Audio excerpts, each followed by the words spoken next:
வணக்கம். Jayashree Balan learn astrology. நம்ம இன்னைக்கு சுக்கிரன் பூர்வ பல்குடி நட்சத்திரத்துல இருந்தா அதனுடைய பலன்கள் என்ன அப்படிங்கிறத உங்களுக்கு விரிவா எனக்கு தெரிஞ்சதை சொல்ல வந்திருக்கேன். அதுக்கு முன்னாடி சப்போஸ் உங்களுக்கு கன்சல்டேஷன் வேணும்னா நீங்க jayasreebalan@gmail.com த்ரூ என்னை ரீச் பண்ணலாம். ஆரம்பிக்கிறதுக்கு முன்னாடி சில என்னுடைய இது கருத்துக்களை உங்களுக்கு சொல்லிட்டு அதுக்கப்புறம் இந்த இதை ஆரம்பிக்கலாம்னு இருக்கேன். ஏன்னா மாலையபட்சம் இப்போ வருது. செப்டம்பர் 11லேருந்து மாலையபட்சம் வருது.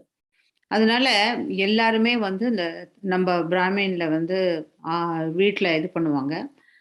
அந்த மாலையபட்ச தர்ப்பணம், அந்த திஸ்ராதம்லாம் குடுப்பாங்க. சில பேர் வந்து எல்லாருமே நம்ம வந்து திதி குடுக்குறதுக்கு இந்த ராமேஸ்வரம் அந்த மாரிலாம் போயிட்டு தன்னுடைய மூதாதையர்களுக்கு திதி குடுக்குறது வழக்கம். இது எல்லாரும் தட்டாம பண்ணினா நல்லது. ஏன்னா, நம்ம பித்ருக்களுக்கு எத்தனைக்கு எத்தனை தோஷம் வருதோ, அத்தனைக்கு அத்தனை நம்ம குடும்பத்தில நம்ம கல்யாணம் தடைப்படும், குழந்தை பொறப்பு தடைப்படும், வாழ்க்கையில நெறைய பிரச்சனைகள் நம்ம ஃபேஸ் பண்ணுவோம். அதனால வந்து ஏன்னா இப்ப நான் இந்த பூர நட்சத்திரத்தில சொல்றது கூட இதே இதில தான். சிம்ம ராசியில தான். எப்ப சிம்ம ராசியில தான் இந்த இதுவே நடக்கும். மாலையபட்சமே நடக்கும். அதனால தான் இது வந்து கொஞ்சம் ஸ்பெஷலா சொல்றேன். அது மட்டும் இல்லாமல், ஒரு நல்ல ஒரு ஆஸ்ட்ராலஜர். ரொம்ப நல்ல ஏன்னா அவருக்கு நான் அவர ரொம்ப மதிக்கிறேன். அவருக்கு நெறைய நாலேட்ஜ் இருக்கு. நெறையா ரொம்ப நல்ல ஆஸ்ட்ராலஜர். ஆனா, நம்ம தமிழ்ல ஒரு பழமொழி உண்டு. "யானைக்கும் அடி சறுக்கும்" அப்படிங்கிற மாதிரி. அவரு என்ன பண்ணியிருந்தாரு, ஒரு போஸ்ட்ல போட்டிருந்தாரு, "எல்லாருமே தர்ப்பணம் பண்ணலாம். எல்லாரும் தனக்கு தானேவும் பண்ணிக்கலாம். நீங்க வந்து வெளியில போய் பண்ணணுங்கிற அவசியம் கிடையாது. நாமளே நம்மளுக்கு பண்ணிக்கலாம்." அப்படின்லாம் அவரு நெறையா போட்டிருந்தாரு. அது ஆக்சுவலா என்ன பொறுத்தவரைக்கும் அது தப்பான கருத்து. ஏன்னு கேட்டீங்கன்னா, நம்ம வந்து மக்களுக்கு உதவி செய்யணும். நம்மளால பாதகம் வந்துரக்கூடாது. ஏன்னா, இப்போ ஒரு பிராமின் குலம் அப்படிங்கும்போது, அவங்க அதுல வந்து ஒரு ஆணுக்கு அதிகாரப்பூர்வமாக அந்த தர்ப்பணம் செய்ய சொல்லுவாங்க. அது இது உபநயனம் போட்டு வைப்பாங்க. அந்த உபநயனம் போடுறதுக்கு காரணம் என்னதுன்னு கேட்டீங்கன்னாக்கா, ரிஷி பிரீத்தி, தேவதா பிரீத்தி அண்ட் பித்ரு பிரீத்தின்னு சொல்லுங்கிற ஒரு காரணத்த ஒரு ஆண்மகன் தான் அத செய்யறதுக்குரிய தகுதி உண்டு. பெண்களுக்கு அந்த தகுதி கிடையாது. ஸோ இந்த 3க்கும் ரிஷி அப்படிங்கிறது நம்ம உலகத்துல நம்ம எல்லாரும் வேத சாஸ்திரங்கள முன்னிட்டு தான் நம்ம எல்லாரும் வாழுறோம். எந்த குலமாக வேணாலும் இருக்கட்டும். எல்லாரும் அவங்கவங்கத்துக்கு தகுந்தா மாரி அவங்களுடைய அந்த வேதங்கள், அந்த இத பத்தி பழக்கவழக்கங்கள நமக்கு சொல்றாங்க. ஸோ, அதனால வந்து அதுக்காக தான் அந்த ரிஷிகள். ரிஷிகள் இல்லாம நம்ம இல்ல. நம்ம ரிஷி தான் கோத்திரம் கொண்டு வந்தது. அதனால ரிஷிகளுக்கு பிரீத்தி பண்றோம். தேவதாங்கிறது யாரு கேட்டா, நம்ம வாழறதே அந்த பஞ்சபூத தேவதைகள் தான். ஏன்னா, அந்த காத்து, இது சுவாசிக்கிற காத்து, சூடு, இந்த இது தண்ணி, ஆகாயம் அப்படிங்கிற அந்த தேவதைகள், அந்த தேவதா, அதுக்கப்புறம் மூதாதைகள். அதனால பிரீத்தி. பித்ருக்கள். 3 பேருக்கும் செய்யறதுக்கு, அவ ஒரு ஆணுக்கு உபநயனம் பண்ணி வைக்கிறா. அதுக்கப்புறம் பார்த்தீங்கன்னா, இந்த தர்ப்பணம் பண்றது அப்படிங்கும்போது, அதுலயும் நெறையா வரைமுறைகள் இருக்கு. அப்பா இருந்து, அம்மா மட்டும் போயிட்டேன்னா, அவங்களுக்கு தர்ப்பணம் பண்ணதுக்கு ரைட்ஸ் கிடையாது.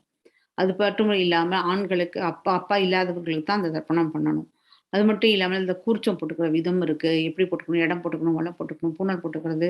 இதெல்லாம் வந்து நம்ம தவறுதலாக நானே செய்யறேன் அப்படின்னு சொல்லிட்டு யார் வேணாலும் பூணல் போடாத யார் வேணாலும் பண்ணினேனாக்க, அது உல்ட்டா அவங்களுக்கு பாவங்கள் ஏறும்.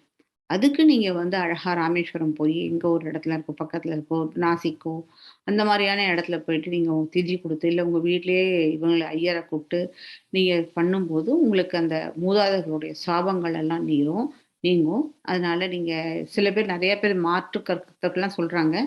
எனக்கு தெரிஞ்சத நான் உங்களுக்கு சொல்லி தரேன். அதனால எல்லாரும் இந்த தர்ப்பணங்க 11ஆம் தேதி ஆரம்பிக்கிறது. எல்லாரும் நல்லபடியா பண்ணுங்க. இப்ப வந்து சுக்கிரன் அ சுக்கிரன்ங்கிறது சுக்கிரனுடைய நட்சத்திரம். பூர்வ பல்குனி, பூரம் அப்படிங்கிறது வந்து ஒரு சுக்கிரனுடைய நட்சத்திரம் தான். இந்த இடத்துல நான் சொன்னேன், எப்பவுமே இது வந்து ரொம்ப ஒரு கம்ஃபர்டபுளான ஒரு ஜோன் அப்படின்னு சொன்னேன். அதாவது என்னைக்கு ஒரு ராஜா எங்க இருக்காங்களோ, பக்கத்துல ஒரு ராணி. அந்த ராணிக்கு மிகவும் centre of the attraction, power and authority, அழகு. ஏன்னா சுக்கிரனே ஒரு அழகு. இல்லையா? அது சூரியனோட வீட்ல போய் உட்கார்ந்துருக்கும்போது முகத்துல ஒரு தெளிவு, ஒரு பளிச்சுன்னு இருக்கிற ஒரு இது. ஏன்னா ராணிகள்லாம் வந்து ரொம்பவே என்னைக்கும் ஒரு இதுவா தான் இருப்பா. அது மாரி அது மட்டும் இல்லாமல், இந்த இடத்துல தான் வந்து நமக்கு ஆ 2, 3 விஷயம் ரொம்ப முக்கியமான ஒரு விஷயம். இங்க தான் நமக்கு சிவலிங்க வழிபாடு ஆரம்பிச்சது. இந்த பூர நட்சத்திரத்துல தான். காரணம் என்னன்னு கேட்டீங்கன்னாக்கா, இங்கேருந்து தான் நமக்கு வந்து உலகத்துல மக்களுடைய இது சொல்லுவா இல்லையா? அது என்ன சொல்லுவா? பாப்புலேஷன் இது பண்றதுக்கு. ஏன்னா பகவான் எல்லாத்தையும் படைச்சுட்டார். இனிமே பாப்புலேஷன் அவராவே ஒவ்வொரு வாட்டியும் உட்காந்து நம்ம சொல்லிட்டு இருக்கோம். பிரம்மா பண்றார். பட் இருந்தாலும் அதுக்கு ஒரு வழி வேணும் இல்லையா? அதுக்காக அ மனிதன் மட்டும் இல்ல. எந்த மிருகமாக இருக்கட்டும், எதுவா இருக்கட்டும், எந்த விஷயமா இருக்கட்டும், ஒரு ஆண், ஒரு பெண் அப்படிங்கிற 2 பாலினங்கள் படைச்சிருக்காங்க. அந்த ஆண் பாலினத்துக்கு வரக்கூடிய அந்த அங்கம் இருக்கு இல்லையா? அந்த அங்கத்துடைய ஒரு உருவம் தான் வந்து இந்த சிவன். அதுலேருந்து வரக்கூடிய அந்த நீரானது அதனால தான் நான் எப்பவும் சுக்கிரனுக்கு சொல்லியிருக்கேன். இப்பவும் நம்ம வந்து நம்ம உடம்ப மறைச்சிடத்துல அதுலேருந்து வரக்கூடியது. ஏன்னா, சுக்கிரன் இஸ் த நீர் கிரகம். அப்போ அந்த நீர் கிரகம் எதுக்குன்னு கேட்டாக்க, இந்த மாரி ஒரு ஆணுக்கு வரக்கூடிய ஸ்பெர்ம் அது மாரியான ஒரு விஷயம். ஸோ இது என்னதுன்னு கேட்டா, இந்த இடத்துல சுக்கிரனுடைய தேவதா யாருன்னு கேட்டா பாக்யா. அந்த பாக்யா யாருன்னு கேட்டா, அதித்திக்கு 12 குழந்தைகள். சூரியனுடைய சகோதர அ இதுதான். சகோதரின்னு கூட சொல்லலாம், சகோதரன்னு சொல்லலாம். பாக்யா அப்படின்னாலே வந்து எல்லா சுகங்களையும் அனுபவிக்கக்கூடிய ஒரு விஷயம். சுகம்னா உடம்பு சுகமாக இருக்கட்டும், லக்ஸரியஸ் லைஃபா இருக்கட்டும், அழகா இருக்கட்டும், நல்ல படுக்கை, நல்ல உணவு, அது மாரி எத்தனை விதமான சுகங்கள் உண்டோ, அத்தனை சுகங்களுக்கும் அதிகாரம் இந்த பாக்யா தான். ஸோ அது மாரி இது வந்து ஒரு கம்ஃபர்டபுளான ஒரு இடம். ரொம்ப அழகான இடம். அது மட்டும் இதுக்கு இன்னும் ஒரு நல்ல உதாரணம் என்ன குடுத்துருக்காங்க, இந்த கம்ஃபர்டபுளுக்கு எக்ஸ்ட்ரீம் லெவல் கம்ஃபர்டபுள் எதுன்னு கேட்டீங்கன்னாக்க, அந்த 10 மாதம் நம்ம வந்து அம்மாவின் கருவறையில இருக்கிறது தான். நம்ம இருக்கோமான்னு தெரியாது. நம்ம உயிரோட இருக்கோமான்னு தெரியாது. நம்ம என்ன பண்றோம்னு தெரியாது. அப்பா யாரும் தெரியாது. அம்மா யாரும் தெரியாது. எந்த விஷயமும் இல்லாமல் பிரம்மமே நம்ம இருக்கோம் பாத்தீங்களா? அந்த ஒரு அந்த சுகம் இருக்கு பாத்தீங்களா? கஷ்டம் இல்ல, நஷ்டம் இல்ல, என்ன நடக்குது, ஏது நடக்குது எதுவுமே தெரியாம ஒரு வாழ்க்கை வாழறோம். அந்த மாரியான ஒரு சுகம் அந்த இடத்துல. பகவான் அப்படியே நம்மள தாங்குறாராம் அந்த இடத்துல. ஸோ அது மாரியான ஒரு அருமையான ஒரு இடம் தான் இது. இப்போ ப இந்த பூர நட்சத்திரத்துக்கும் ஒரு குணங்கள் இருக்கும். அது என்னது அப்படின்னு கேட்டீங்கன்னாக்கா, அவ என்னைக்குமே வந்து ரொம்பவும் பவர் அண்ட் அத்தாரிட்டி அவளுக்கு வேணும். எப்பவுமே பவர் அண்ட் அத்தாரிட்டி வேணும். அவளுக்கு தானாவே பவர் வந்துரும். அது மட்டும் இல்லாம அவ எப்பவும் ஆ என்ன சொல்ல, ஏதாவது ஒரு விஷயத்துல அவ ரொம்ப எக்ஸலா இருப்பா. ரொம்பவும் ரொம்ப நல்ல இதுவா வருவா. அது மட்டும் கண்டிப்பா அவளுக்குரிய திறன்மை வந்து எல்லாருக்கும் இருக்காது. அப்பேற்பட்ட தனித்து அவளுடைய திறமை வந்து தனித்து நமக்கு தெரிய வரும்.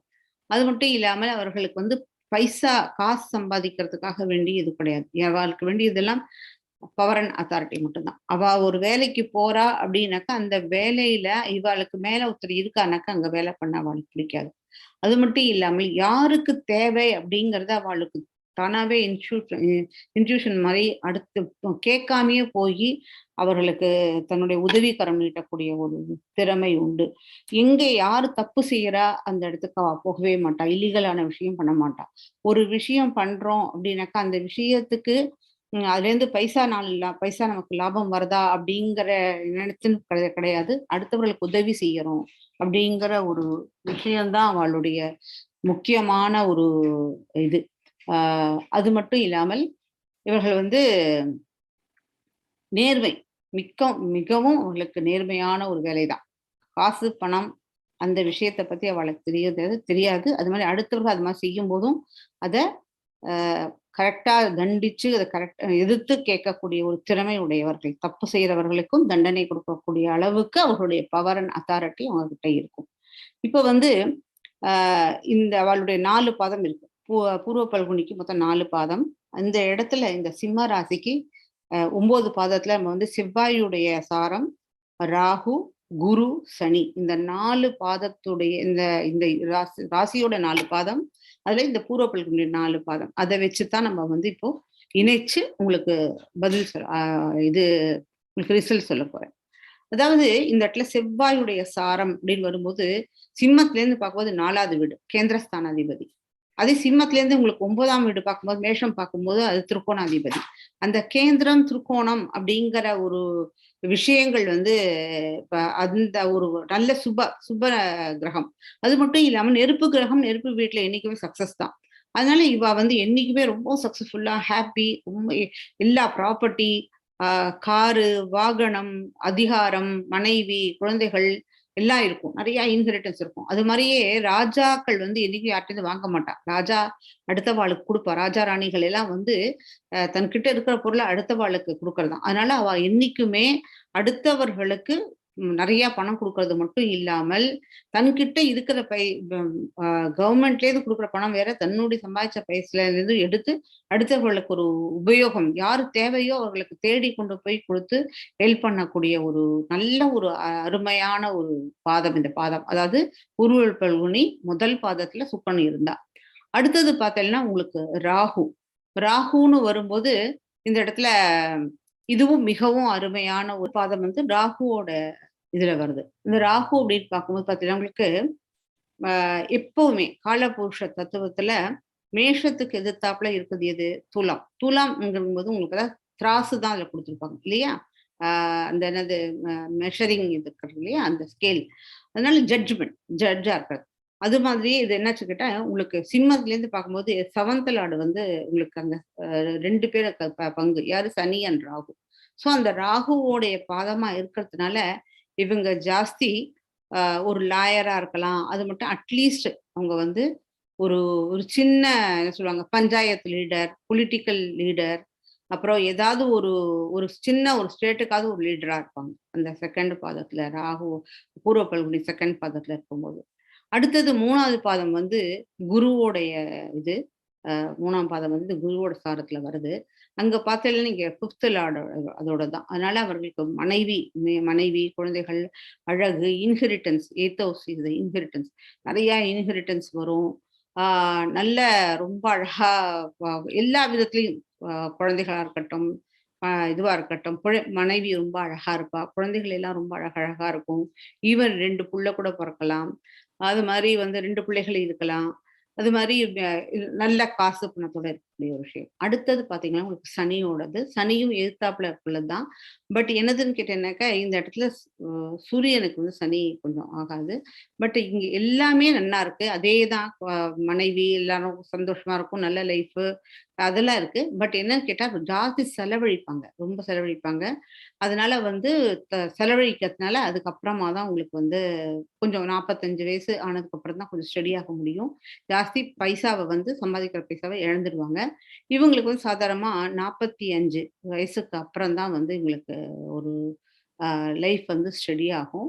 இந்த இடத்துல சூரியன், இது சூரியனுடைய வீடு. அதனால நான் சொன்ன மாரி எப்பவுமே வந்து ஆ அ அ லக்ஷ்மி, சரஸ்வதி இது வந்து பாக்யா அப்படிங்கிறது வந்து ஆ 3 தேவதைகளையும் நம்ம வந்து அதுக்கப்புறம் தான் இது வருது. நவராத்திரி வருது இல்லையா? அதனால வந்து நம்ம லக்ஷ்மி, சரஸ்வதி, இது துர்கா, பார்வதி, துர்கா அப்படிங்கிற மாரி அவங்க எல்லாரையும் வணங்கணும். அதே மாரியே சிம்ம ராசியா இருக்கிறதுனால லட்சுமி நரசிம்மர வணங்குறது. ஆ இது மாரி பண்ணும்போது உங்களுக்கு இதுல ஏதாவது பாவகிரகங்களுடைய பார்வைப்பட்டு, ஏதாவது உங்களுக்கு அதுல கஷ்டம் வந்ததுன்னா, நீங்க இந்த மாரி பண்ணும்போது உங்களுக்கு கஷ்டத்துலேருந்து நீங்க நிவர்த்தி பண்ணிக்கலாம். இதுதான் எனக்கு வந்து சுக்கிரன் பூர்வ பல்குனி, பூர நட்சத்திரத்தில இருந்தா அதனுடைய பலன்கள் என்னன்னு எனக்கு தெரிஞ்சது. உங்களுக்கு நல்லா புரிஞ்சிருக்கும்னு நெனைக்கிறேன். புடிச்சிருந்தா ஷேர் பண்ணி கமெண்ட்ஸ் போடுங்க. சப்ஸ்கிரைப் பண்ணுங்க. பொறுமையா என்னோட சேனல் பார்த்ததுக்கு ரொம்ப நன்றி. வணக்கம்.